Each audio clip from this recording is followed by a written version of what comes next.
Welcome to Represent NYC on Manhattan Neighborhood Network. I'm Helen Rosenthal, and I represent District 6 on the City Council on the Upper West Side. We're here today to talk about OATH, the Office of Administrative Trials and Hearings. So every time a city agency issues a violation, whether it's the Department of Buildings, Department of Health, Department of Sanitation, the Fire Department, the case goes to OATH and an administrative judge decides if the case is valid. Of the 218,000 cases that OATH heard in fiscal year 14, over 73,000 cases were dismissed. So someone had to take a day off of work, like a restaurateur, go down to court, downtown, and then their case was dismissed.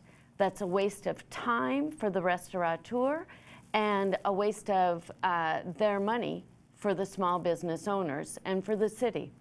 So recently I introduced a bill to require OATH to issue a detailed report every year so we can understand exactly why so many cases are being dismissed.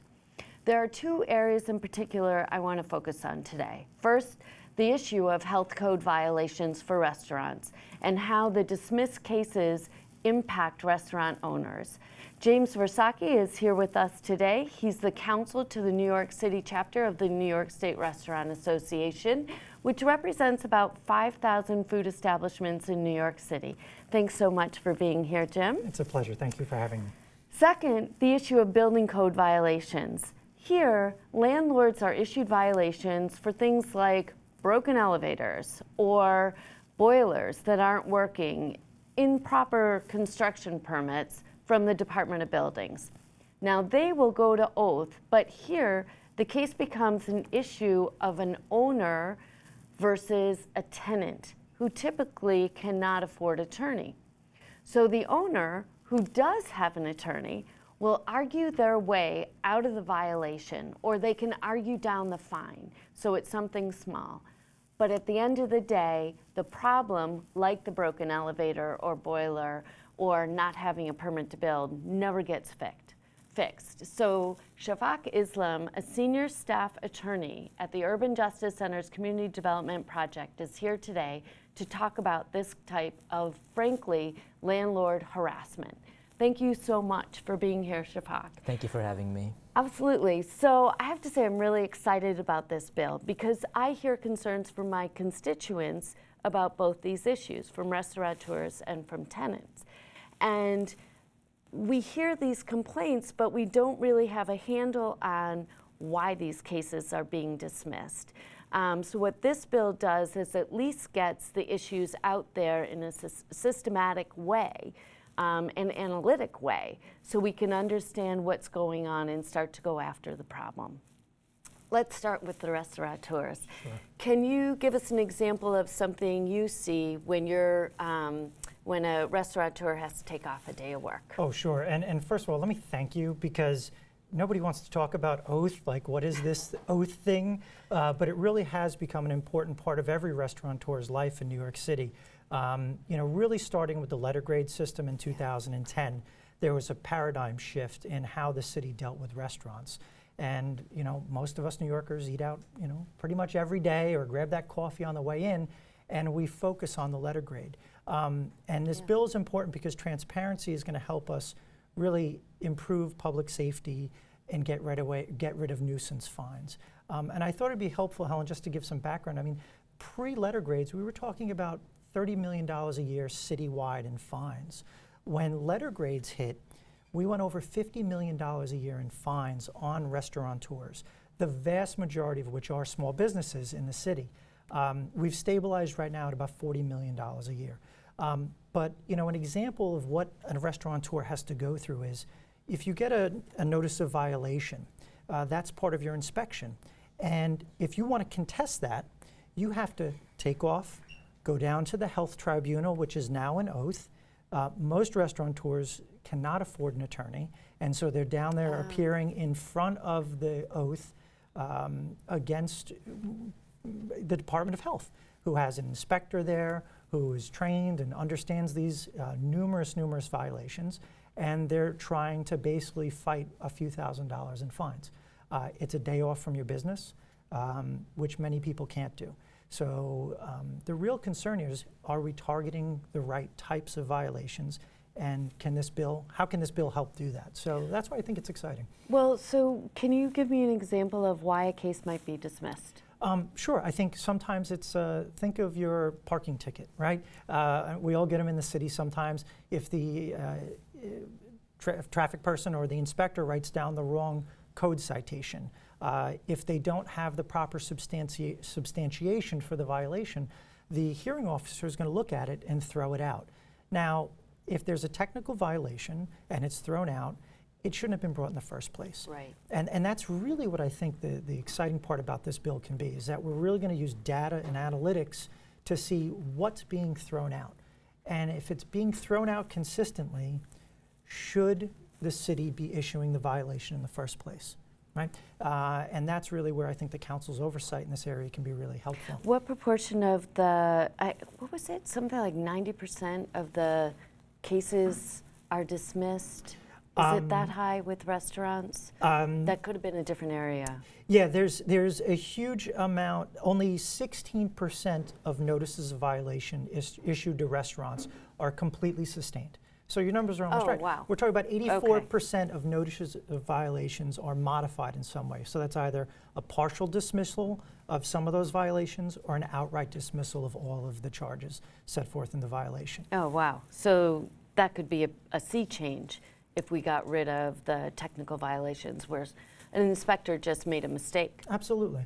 And you know, I think this goes to a broader discussion that the council in its oversight role has been really, I think, been made aware of by small businesses and the focus on small business, which is we need a partnership with the city, and we need the city to have an education versus fine first mentality, which unfortunately we really saw in the old administration. And at least that's the way it was perceived by small businesses and restaurants in particular. I mean, how many times did you pick up the paper and there was a discussion of, you know, a famous restaurateur where you could eat off the floor getting some sort of violation? Right, got it. Shafaq, let's turn to you now. So you've done amazing work in my housing clinic. I have a monthly housing clinic where you've been basically a pro bono attorney for the residents in my district. That's not quite right because you're not exactly being an attorney. You can correct me about that. But you come to these clinics and you help the many tenants in my district who come and complain that they're being basically harassed for a variety of reasons. And then when they go to oath to defend themselves, the landlord has a lawyer, they don't. And the landlord who's actually harassing them ends up getting a de minimis fine or no fine at all, and the problem persists. Could you tell me about some of those things that you see in the monthly housing clinic? Certainly.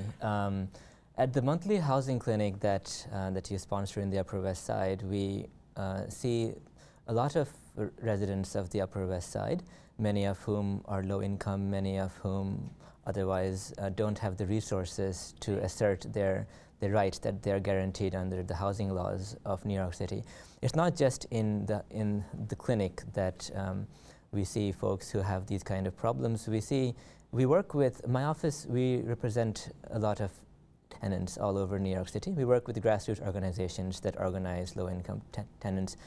And in that process, we work with tenants from all 5 boroughs, including Manhattan. And most of the folks that we work with tend to be low income, or as I said, tend to be people who are, for some other reason, marginalized. For example, immigrant populations, disabled populations, for folks who don't speak English as their first language.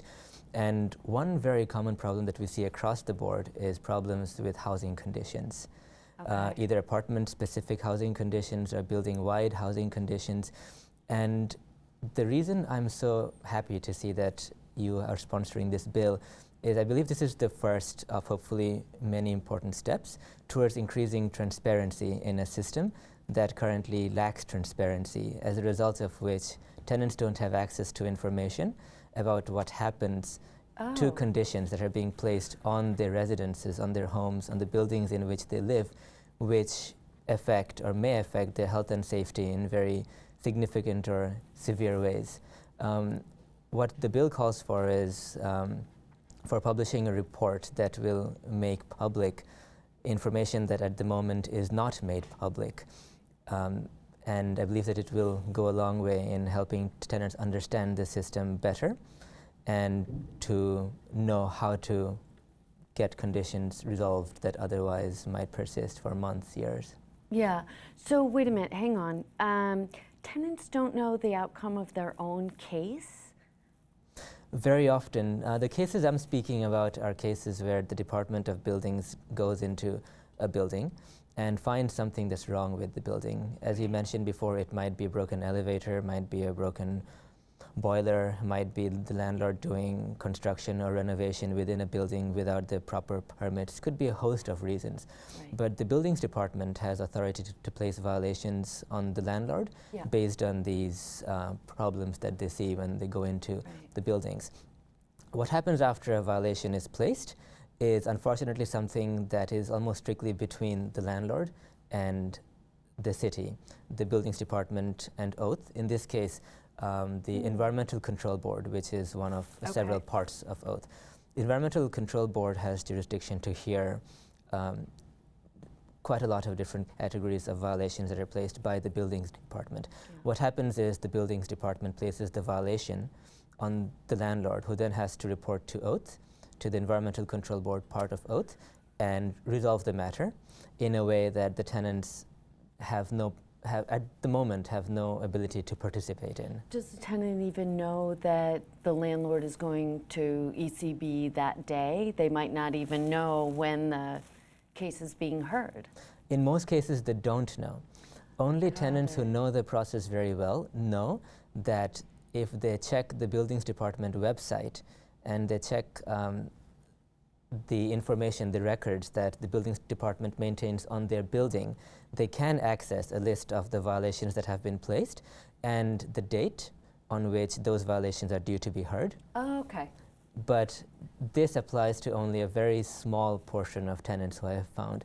Due to many reasons, a lot of the folks that we work with aren't able to access the system. First of all, most people don't even know about it. Right. Secondly, you have to have access to the internet. Right. And many people, because of language access issues, because of not being able to afford an internet subscription or not having adequate access to the internet, even if they do know about the process, have to rely on some other sources like advocates or like other more proactive tenants. So what happens is in the vast majority of cases, tenants don't know that violations even have been placed, or when those are due to be heard, or the outcome of those cases. Right. So they might think that, oh, okay, we got a violation on the building. That's great. It's going to be fixed.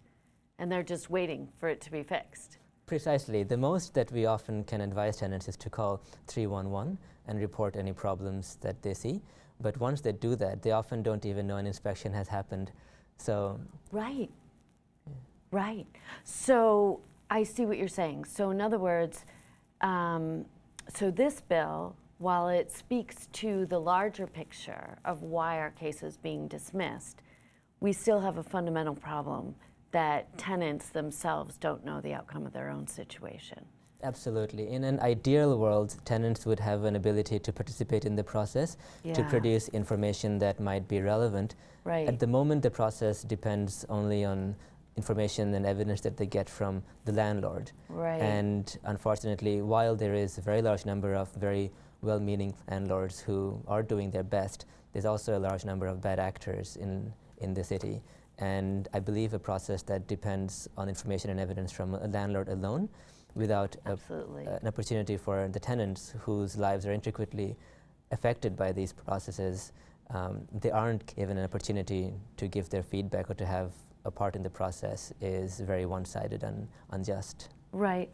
You know, this is what I think is so interesting about this bill. As you reveal the transparency, as you reveal what's going on at, as you say, this little-known tribunal, you find two sides of a coin. You know, on one hand, tenants who have no idea what's going on, and then the dismissals, which are so one-sided, just landlord-based, and they're self-reporting what's going on, and you have no balance to that. So you need, you know, more, you need those cases not to be dismissed or the fine not to be reduced. And then on the flip side, with the restaurateurs, you know, sort of an overuse of the violations. Well, and as Shafaq was speaking, that's exactly what came to mind, is that this bill it's multifaceted in that in one hand, you have tenants who need assistance who are getting violations dismissed that they may have lodged. That's right. On the other side, where restaurants want to reduce the amount of violations. But it's about getting the data, because, you know, as we get to a more transparent, you know, operating city, and we have open data portals, we can be very data driven. So in the case of restaurants, what we really want is we want to have the Department of Health focus on violations that improve public safety and public health. If we're issuing violations that don't do that, you know, and I'll give you an example. You know, it's a good thing that the Department of Health looks for instances that, you know, vermin can get in. So if they see a crack in a wall, they can issue a notice of violation for that. But, you know, what building in New York City doesn't have a crack in the basement wall, right? But if there's no vermin there, and you have to get a notice of violation, you should be able to cure that. It shouldn't lead to the fine. So this can help get the data. So if we're seeing things be dismissed and they don't impact public safety, let's gather that data, let's analyze it. You're forcing the agency to do that now, and let's really focus on those that are being dismissed, whether it's because they were improperly cited or because certain restaurants can afford advocates or lawyers and they're getting those dismissed anyway. Let's apply that universal dismissal to every small business and really focus on education and curing problems. So let me ask you about this. So when I've heard so much from the restaurateurs, the small business restaurateurs in my district They're about pretty vocal. this. They yes, they are, which is great. Yes. I want to hear from them. I want to know what's going on. So I went on a tour with an inspector, and it was an unannounced visit. It was downtown. And, you know, I obviously didn't say who I was, just tagged along. And I'm pretty sure they gave me a fantastic inspector. So that's a little bit different, I would guess. I would be interested in knowing sort of the difference in quality of the inspectors. But this guy was very careful. After he went through, he came up with whatever it was, 20 different violations from minor to major. He sat down with the restaurateur and he said, okay, here's the problem, here's what he described each one. And he said over, I forget how long, maybe 2 months, over the next 2-month periods, I'm gonna do a surprise inspection. And if they're not corrected, you know, if these things are not improved, then we're gonna go to the next step, which is, I think, issuing the violations. I think there were 1 or 2 chances that this restaurateur had. And I got the impression that there were lots of, first of all, this restaurant happened to be fantastic. And there were 20 violations, but they were ones as I saw them, you know, I could live with eating at that restaurant. And I've since gone back a number of times. But, you know, I felt he was being given a lot of chances to cure the violation. But that's not necessarily the norm, I have to tell you, Helen. The issue is, and the DOH's training is really fabulous. They do have only about 160 to 180 inspectors for the entire city with about 24,000 restaurants. So they do have a high workload and a high volume. But I think it gets to your point. That model of training the inspected entity is a great model. It puts the city and the restaurants in a partnership. Yeah. And so let's look at the violations that you can say we're going to come back and cure. Or if the tribunal's dismissing them anyway, why are we writing violations for them? And so that's why I think this sort of analysis is important. Great. And DOH is doing some of this, don't get me wrong. They're actually very receptive to the industry, and they've been listening to us and working with us. But the council does have a great oversight role here. Well, and that was one of the things we've learned is that some of the agencies get this feedback and some don't. So in this bill, we'll be making sure that every agency gets the feedback it needs, as well as our oversight ability. Shafaq, one of the things that struck me as we've been talking about this particular issue is that things, you know, the biggest problem, of course, is that a tenant eventually lands in housing court and then gets harassed and basically evicted out of their homes. If we could be handling, you know, is this an opportunity, a missed opportunity for the city to correct real violations and require the landlords to provide a quality of life, a basic quality of life for these tenants?